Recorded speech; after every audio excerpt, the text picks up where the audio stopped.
Okay, hello and welcome to a new grammar lesson. This time it will be about passive voice. Okay, so here we go. This is the introduction. So most sentences in English are in the active voice. It means that the subject does the action. Bon, la plupart des phrases en anglais sont à la voix active. Donc c'est le sujet qui fait l'action. For example, the paper boy delivers the newspapers early in the morning. Paper boy, ce sont des garçons ou des filles qui distribuent les journaux le matin. Delivers, distribuer. The newspapers, les journaux. Early in the morning, tôt le matin. The paper boy delivers the newspaper early in the morning. Tom picks on everyone. Tom picks on everyone. Donc c'est Tom qui s'en prend à tout le monde. C'est un garçon violent. Donc c'est lui qui fait l'action. They reported the incident to the school principal. They reported the incident to the school principal. Là aussi, il s'agit d'une phrase à la voix active car c'est le sujet qui fait l'action. So they reported, ils ont rapporté l'incident au principal. Donc active voice equals subject plus verb plus object. La voix active, on a un sujet qui fait l'action, le verbe de la phrase et le complément qu'on appelle en anglais object. Subject, c'est le sujet, verb est un mot transparent et object, c'est le complément. Donc voilà l'ordre d'une phrase à la voix active. Sometimes we need to change the order of the sentence constituent for some reasons. Parfois on change l'ordre des mots pour une raison quelconque. Alors, première phrase qu'on a transformée de la voix active à la voix passive. Et on obtient The newspapers are delivered by the paper boy early in the morning. Donc là, ce qui était complément est devenu le nouveau sujet de la phrase. The newspapers, qui était complément dans la phrase active. The newspapers are delivered by the paper boy early in the morning. Pareil pour la seconde phrase. Everyone is picked on by Tom. Everyone is picked on by Tom. Donc everyone qui était complément devient le nouveau sujet de la phrase. The incident was reported to the school principal. The incident was reported to the school principal. Alors, ce qui est important de voir ici, c'est le changement qui a été effectué au niveau de la partie verbale. Alors, si on reprend la première phrase, The paper boy delivers the newspapers early in the morning, on voit que cette phrase-là est au présent. On remarque également que la deuxième phrase est au présent simple. Tom picks on everyone. Alors que la troisième phrase, They reported the incident to the school principal, est au prétérit. Je reconnais évidemment le prétérit grâce à la terminaison OD, pour les verbes réguliers évidemment. La nouvelle structure de la voix passive est la suivante. Donc vous avez en premier the new subject, ou le nouveau sujet qui était avant le complément dans la phrase active, plus l'auxiliaire be, qui est un élément principal ici, plus le participe passé, qui ne changera jamais, qui restera toujours à la même forme, plus éventuellement by, plus ce qu'on appelle the new object, ou le complément d'agent, comme on le verra tout à l'heure. En plus de la transformation syntaxique, autrement dit le changement de place des différents éléments de la phrase active, vous remarquerez que l'auxiliaire be change en fonction du temps utilisé dans la phrase active. Donc si dans la phrase active, le verbe est au présent, l'auxiliaire be va être aussi au présent dans la voix passive. Si le verbe de la voix active est au prétérit, évidemment, l'auxiliaire be va être au prétérit aussi dans la voix passive. Nous allons voir tout à l'heure un tableau explicatif qui reprend les principaux temps de l'anglais pour voir le passage entre la voix active et la voix passive. On peut se poser la question à quoi sert la voix passive. Donc nous allons voir 4 exemples et pour chaque exemple nous allons voir les raisons pour lesquelles on utilise la voix passive. So here we go. Number 1. English is spoken in many countries. 2. A new school will be built in this area. 3. A famous painting was stolen from the museum last night. Number 4.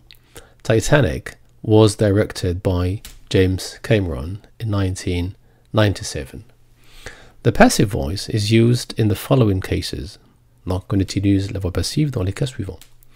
It isn't relevant or important to mention the subject. Parfois, il n'est pas très important ni pertinent de mentionner le sujet. Donc, je commence par le complément, quoi. Like in sentences 1 and 2, donc comme dans les phrases 1 et 2. English is spoken in many countries.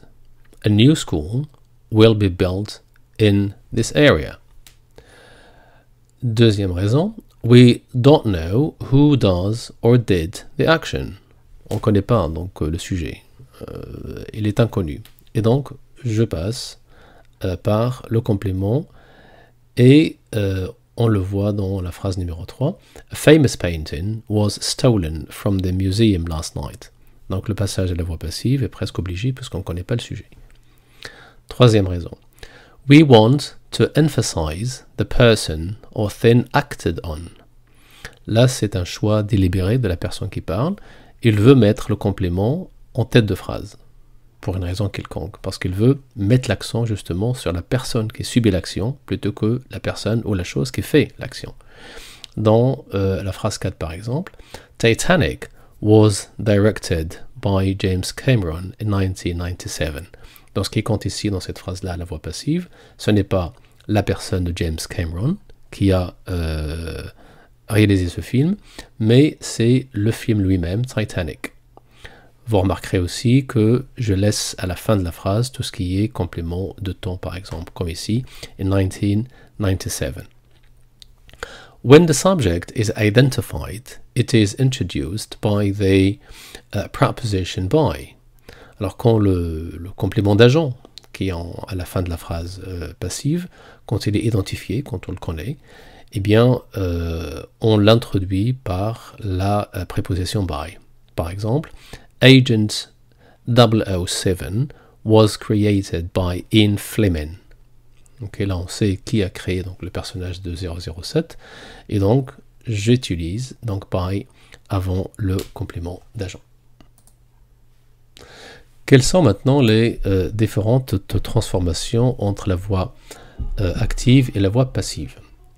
Donc là, vous avez ici un tableau avec les différents temps. Certains ont déjà été abordés en classe et d'autres pas encore. On aura l'occasion de les traiter d'ici la fin de l'année. Bien, je rappelle un petit peu donc la formation des deux phrases actives et passives. Donc active voice, subject, verb, object. Donc c'est classique, hein, la forme active, sujet, verbe, complément. Et la forme passive, donc là on change les éléments de la phrase et on change aussi la forme verbale.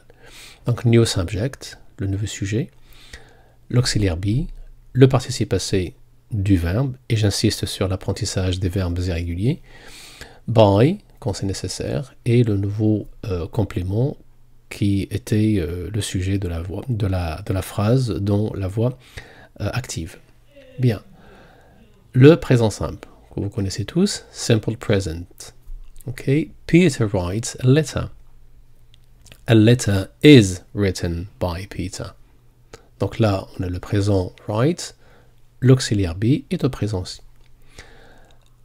Continuous present, ou present continuous, c'est pareil. Peter is writing a letter.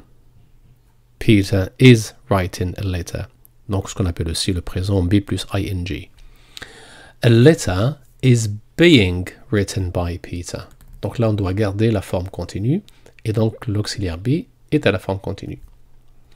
Simple past, ou le prétérit, si vous préférez. Peter wrote a letter. Wrote, qui est le prétérit du verbe write. A letter was written by Peter. Donc là, le prétérit dans wrote devient was, ici, plus le participe passé du verbe write. Past continuous, ou le prétérit continu, qu'on a vu en quatrième. Peter was writing a letter. A letter was being written by Peter. Pareil, comme pour le présent continu, on a juste changé is par was. Et la forme reste la même. Present perfect, qu'on a vu aussi en quatrième. Peter has written a letter. Qui devient a letter has been written by Peter. Le futur. Peter will write a letter. A letter will be written by Peter. Donc là, c'est très simple. Il suffit d'ajouter be après will. Will be written. Évidemment, plus le participe passé du verbe. Modals, les modaux que vous connaissez. Donc can, may, must, should, would, will, etc. Là aussi, il n'y a pas beaucoup de changements. C'est comme pour will. On met donc le modal plus be plus le participe passé. Par exemple, Peter can write a letter. Peter must write a letter. Peter may write a letter. Je rappelle que may, c'est pour la probabilité. Et donc, on obtient à la fin, a letter can or must or may be written by Peter. Je vous ferai parvenir évidemment donc, le tableau qu'il faut absolument apprendre par cœur pour savoir utiliser la voix passive. Alors, on va traiter ici un cas particulier où, dans une phrase à la voix active, il y a deux compléments. Bon, comme vous le savez, quand il y a un seul complément, on le bascule en tête de phrase à la voix passive. Là, on a deux. Et donc, qu'est-ce qu'on fait? Alors, on a le choix, soit de commencer par le premier complément, soit de commencer par le deuxième complément. Alors, exemple. Alice gave me a present. Alice gave me a present. Dans cette phrase, il y a deux compléments. Il y a me, premier complément, a present, un cadeau, en deuxième complément. Donc là, vous avez le choix entre deux phrases possibles. On commence par le premier complément qui était me. Alors attention, quand il passe en position sujet, il devient I. Parce que me est complément, c'est un pronom personnel complément. Donc il devient pronom personnel sujet, donc I. I was given a present by Alice. I was given a present by Alice. Évidemment, gave est au prétérit, donc l'auxiliaire be est au prétérit aussi.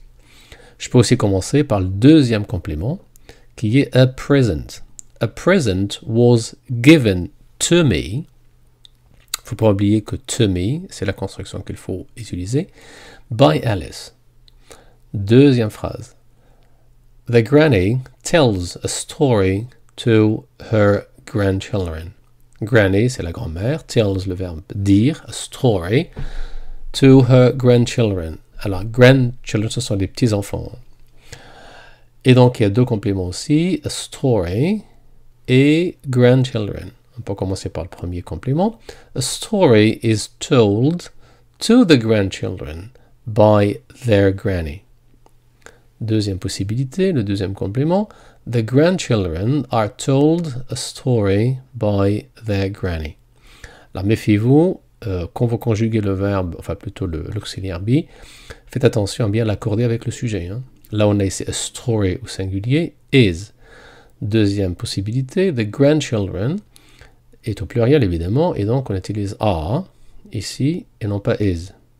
Sachant bien qu'au final, ces deux phrases-là sont au présent, car le verbe tell, dans la voix active, est au présent, tells. So this structure is only possible with verbs having two objects. Évidemment, cette structure de la voix passive avec deux compléments n'est possible que si le verbe admet deux compléments. Sinon, c'est pas possible. Pay special attention to personal pronouns, subject and object. Faites bien attention aux pronoms personnels quand on bascule de la voix passive à la voix active.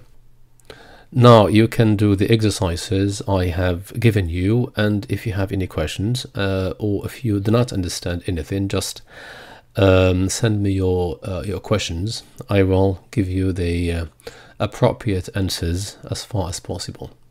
So good luck and keep up the good work. Goodbye.